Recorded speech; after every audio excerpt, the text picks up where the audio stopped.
ஹோட்டலில் வாங்கி சாப்பிட்ற மாதிரி ஒரு சிக்கன் எக் நூடுல்ஸ் எப்படி செய்கிறதுன்னு பார்த்தலாமா? நான் பாதி எடுக்க முடியல, ஏன்னா அப்போ கரண்ட் இல்லை. அதனால் மீதியிலேருந்து தான் சொல்லியிருக்கேன்.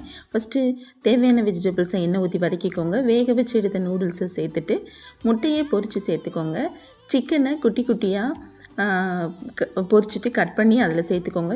தேவையான அளவு, அதாவது நான் கரெக்டாக அரை மூடி சோயா சாஸ், ஒரு மூடி டொமேட்டோ கெச்சப், ஒரு ஸ்பூன் அளவு மிளகுத்தூள் சேர்த்துருக்கேன். இதெல்லாம் போட்டு ஒன்று போல் கிளறி கொடுங்க.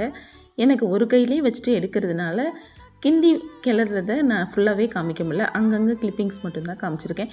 இப்போ ரொம்பவே சுவையான சிக்கன் எக் நூடுல்ஸ் ரெடிங்க. நீங்களும் ஒரு டைம் ட்ரை பண்ணி பார்த்துட்டு எப்படி இருந்துச்சு அப்படின்னு கமெண்ட்ஸில் சொல்லுங்கள்.